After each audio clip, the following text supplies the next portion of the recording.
Hello and welcome back to the No Flipping Excuses show. My name is Michael Bredthauer, and as a special treat, I am joined by our good friend and business partner, Jason Palliser. How you doing, Jason? I'm doing great. Good. And for those of you who are coming back, thank you for coming back. We appreciate that. For those of you who are brand new, we got something very special in line for you. So just make sure that you like, comment, and subscribe. Because Jason, what typically happens at the beginning of our show? Chaos, really, honestly. Chaos. Is that what it feels like to you? Yeah, I love organized chaos. Like we come off the cuff with different things and different topics. That's what we've kind of been doing over the last few days of shooting videos. So we're glad you're here to watch this one, but, just different topics, and we kick it off and we want you to subscribe because we got more videos in the can. And so when we drop them, we want you to be notified because we're systematically teaching you how to run this like a full-blown business and also grow it and scale it. Yep. And for those of you who are returning, you might know what this is. Jason, what's inside here? So we take your comments and suggestions and we develop a list of topics that we're going to talk about. And so what we started doing, as he's showing you here, what we started doing is that instead of me just having a topic that we're going to discuss and reading it ahead of time and having a few canned bullet points, I just want to go off the cuff because I think you get more info out of me if I have to go search in my brain for the subject matter. So we're kind of just pulling something out of a hat, and that'll be the topic for the day. Now, you know, because you've already saw the title of this, but I don't in the moment right now while we shot the video. So you kind of had a cheat sheet because you read it and that's why you're listening, but I have no clue what's coming right now. Yeah. So what I'm going to do is I'm going to reach my hand into this magic hat and pull out one. There's a couple that came out, and I'm going to get a question. Now, this question that I'm about to read right now is a direct result of you guys. So if you would like to have your question written down here and read to Palliser so he can answer it, comment below right now, or at least at some point during this video with your question, and we'll get to it. But this listener specifically, and thank you for writing down this question, has a very unique one, Jason. Okay. They want to know, because they're broke, says, I'm broke and I would like to know how to flip a house with no money. And specifically, they want to know what you would do. They say, hey, if you told me to try something, what would it be? What should I try? Okay. So the topic is how to flip a house, but I don't have the capital to get the ball rolling. Broke. They use the word broke. Broke. Okay. Well, let's formulate a plan then. Okay. Because it is possible, by the way. So, pause this, take notes. I'm going to go off the top of my head what we should do. And, if we're going to do this, is it time? I think we should put on our thinking caps, don't you? Thinking caps. Well, do we have thinking caps, Jason? Let's see. We do. What do you have? How come? So if we're going to break this down. There we go. Let's put on our thinking. Now I feel like I'm going fishing or something. I feel incredible right now. Do you? The brain's really, okay, the wheels are spinning. As I get ready to break this down for you, they make fun of me all the time I'm like, hey, let's put on our investor thinking cap for a second. So he literally had these delivered. So, okay. So here we go. These were bestowed upon us from the real estate deities. BS. They came from Amazon. Okay. Anyways. So let me talk to you directly. So the question was, how do I get a deal going and get it to the finish line? How can I fix and flip a house if I don't have capital? Okay. So let's break that down. The fastest way that you can do that, obviously we need to identify a property. Okay. Hi, Mike. So let's identify a property. He's taking photos of me too. We have to identify a property first. So we want to get an off-market property. So here's some prerequisites if you're taking notes. Number one, if we're going to fix and flip a house, then we need to identify a property that needs work. First order of business is this event doesn't happen and the ball doesn't get rolling and cascade down the hill to the finish line until we get an off-market property that needs work. Because that's one of the critical pieces here to make something happen. And so what I mean by that is this. You may want to go to your local county and get a code violation list. So you can go to the county and request these lists of property that have problems going on. A lot of those need work. Okay, that's number one. I think that's crystal clear. If you've been doing this for any amount of time, you know you could do that. One of my favorite ones to go ask the county for, though, are order to vacate. If it's order to vacate or a cease and desist, it means they're doing something that everyone in the marketplace knows is pretty much bad and a no-no. And that person's racking up fines, this and that. So we want to find a property that needs work and somebody with a level of motivation. So we start there. So that's step one. Step two, what you're going to want to do is this. If you're broke and you don't have the capital to do it, then what I need you to do, once we've identified a good off-market property that you can get at a discount that needs a little fix up to sell for money, we want to line up a hard money lender. So what I want you to do is in your local area, go in your local real estate Facebook groups and also go on to Google.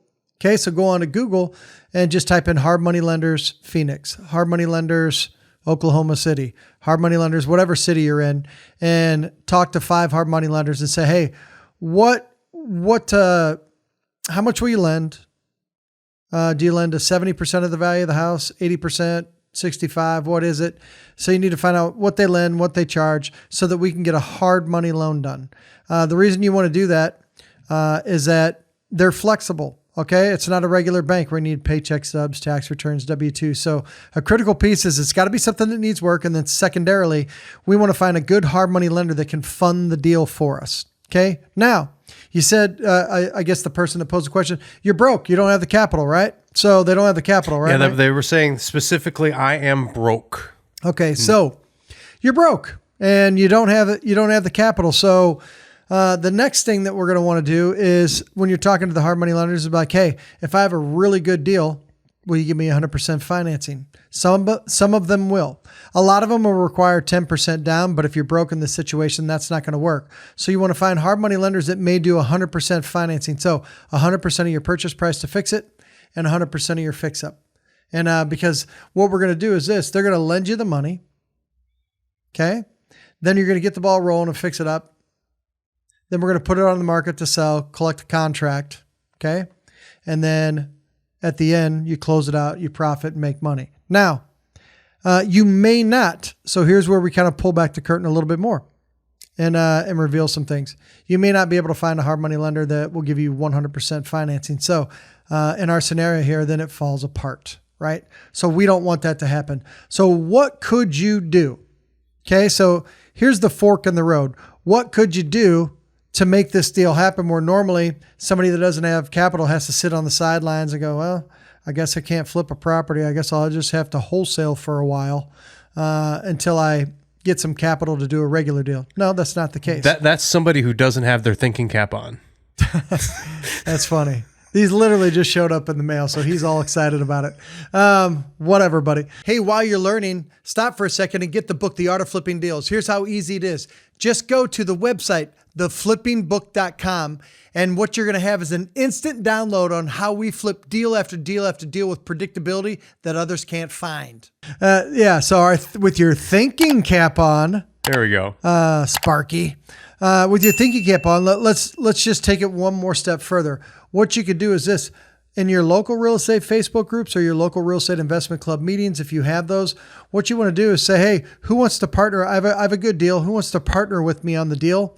And I'll give you a healthy portion of the profits.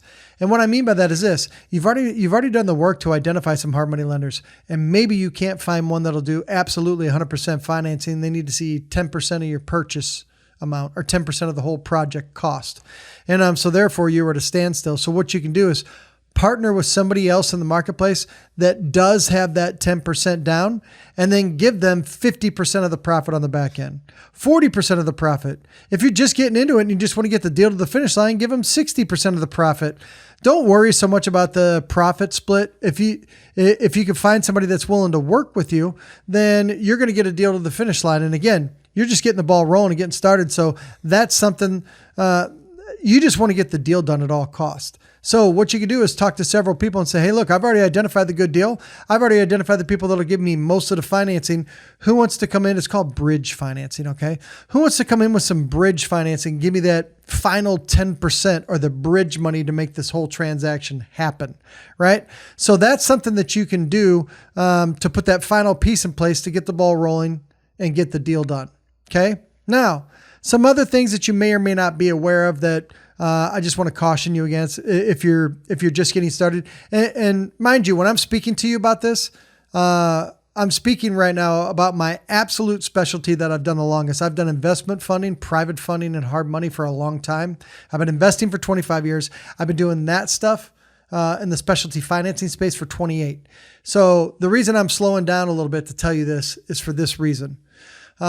If you're just getting the ball rolling and you're new and getting started and you're talking to a hard money lender, and then they're going to ask you, well, how many deals have you done? Well, I'm just getting started. That's going to cause them to take a step back and get a little nervous, because not that they won't take a chance on you. It's just that if you're new, they're worried you're going to make mistakes because they're putting their money out there, right? So what I need you to do is calm their fears a little bit by speaking to them correctly. Here's what I mean. You could have found the person that could give you the 10% down. You got the hard money lender that said that they would lend to you. So you're really close to getting it done. But in conversation, you innocently blow up the deal. Okay. So I'm kind of painting a bad picture so that we could solve it. You blew up the deal in conversation because you said things like this. Yeah, I'm new. Oh, and I want to try and get 100% financing. If you're new, that's an extra element of risk to the hard money lender. But now you're adding on top of it, hey, can you also give me all of the money? That's like spraying off on your hard money lender, like, time to go away, right? And they don't like hearing that. But here's the biggest thing that you might say, oopsie, casual in conversation, that'll absolutely kill the deal. And so I'm going to teach you what not to say here so that you can get this deal done. And even though you're broke, get a fix and flip to the finish line. Okay. So, hey, I'm trying to get 100% funded. I have somebody that might give me the 10% down. So kind of solve that. But I know you're still looking at me, Mr. Hard Money Lender, because I'm new. And the hard money lender is going to ask inquisitory questions to try and see what you're going to say. So don't screw this next question up, which is, hey, so who's going to do the fix up on the property? Your answer should never, ever in a million years, your answer should never be, oh, well, I was going to do it myself. I was going to be my own general contractor. You're done. It's over. They're not giving you the money because you're new. And you also said, hey, could I get 100% financing? Whether they said yes or no or not, it's okay to ask. But when you're new and asking that, and then you say, hey, I'm going to run my own project as a new person and be my own general contractor, they're not going to give you the money, because that's way too much risk. And here's what a hard money lender knows. Again, I've done hard money lending for 16 years. The fastest way for me not to lend you money is for you to tell me in casual conversation, because I asked you the question to see what you would say to me, which is, I'm going to be my own general contractor. Most hard money lenders do not like you to be your own general contractor. Here's why. I may look at the project as a hard money lender based upon what you presented me and go, okay, yeah, based upon what I see here, it's probably going to be 30 grand to fix it up and turn around and sell it. You may know it's going to be 30 grand roughly to fix it up and sell it. But I know what you're doing when you say you're going to be your own general contractor, because what most investors do that want to be their own general contractor is this. They'll tell me that the fix-up cost is 37 grand, even though we both know it's probably 30. So that I set aside hard money and get you some extra money to do your project based upon the 37,000. But I really know that that extra 7,000 is me giving you money so that you can make my monthly payments back to me. We know that game. Don't do that. So if you're new and you're broke, what I would do is this, start to finish, find a property that needs work. 2, talk to hard money lenders in your area and see what their terms are and what they will lend to you and what they won't. Politely ask them, because they're going to ask you if you're new. Tell them you're new. Don't lie to them. And then say, is there any scenario if the deal's really good that I could get 100% financing? They'll probably tell you no. And you just tell them, hey, I figured I would ask. And when they ask you, well, who's going to do the work? Never tell them that you want to be your own general contractor. What I would do on your first project is find a good local contractor. Okay. So what I would do on your first project is find a good local contractor that can be your general contractor on this project and let them do the work. Because that gives a hard money lender a little bit more room to breathe and feel more comfortable that somebody else is taking on the project that is a contractor by trade. And then that's the way to get it fixed up and then put it on the market, make your 60 or 70 grand, and then rinse and repeat and do it again. So even if you're broke and you're just getting started, you can actually absolutely get a deal to the finish line. There needs to be a house that needs fix up, a hard money lender, and find out what their terms are. Ask other local investors if they'll partner with you on the deal to whatever the hard money lender requires down. Let's say it's 20 grand. Find a local investor that wants to partner with you on it and give you that extra 20 grand, which is bridging the gap of the money, right? That's why it's called bridge funding. And then when they ask you if you're going to be, who's going to fix up the property, never, ever. I got my thinking cap on. Never, ever say, yeah, I'm going to fix up my own property. Oh, okay, you're new and you want 100% financing and you're going to fix it up on your own and you're new to this. The answer is absolutely no. I can tell you right now, it'll be the easiest application and answer to you ever.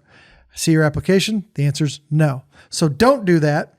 Find somebody separate that's a contractor to do it, which gives a hard money lender a little bit more confidence that this is going to get done right. And then do all these things, package it up together, fix it, put it on the market, sell it, deposit 70 grand and rinse and repeat and you're off and running. That's how to do it start to finish if you're broke and you don't have money. Do you see what happens when you put your thinking caps on, everybody? You see what happens? Not only did we get a fantastic question, whoever did ask this one, I hope you were paying attention. I hope that everybody here subscribed and hit the notification bell. That way, the next time we do drop another episode, you are notified because these questions are coming from you, our listeners. We love you very much. We really appreciate you sticking on, and we especially love when you comment because we read through them. You'll see that we respond to every single one of them. And then also, every once in a while, it ends up on a little piece of paper where I get to ask Jason, and he might put on his thinking cap for you next time. So, Jason, anything else? You know what to try. Try this right now. Anything else, Jay?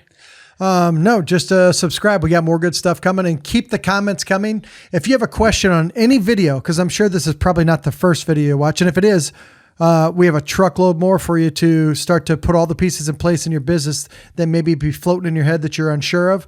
So just comment on them, ask questions. The more you ask questions, the more we develop the new list that we're going to come out with. It's our goal here on this channel to make you the most profitable investor that you can be and impact every investor across America that we come across. So share the channel with other people. That's the ultimate form of flattery. And don't forget to subscribe because we got more good stuff coming. See you soon. Bye.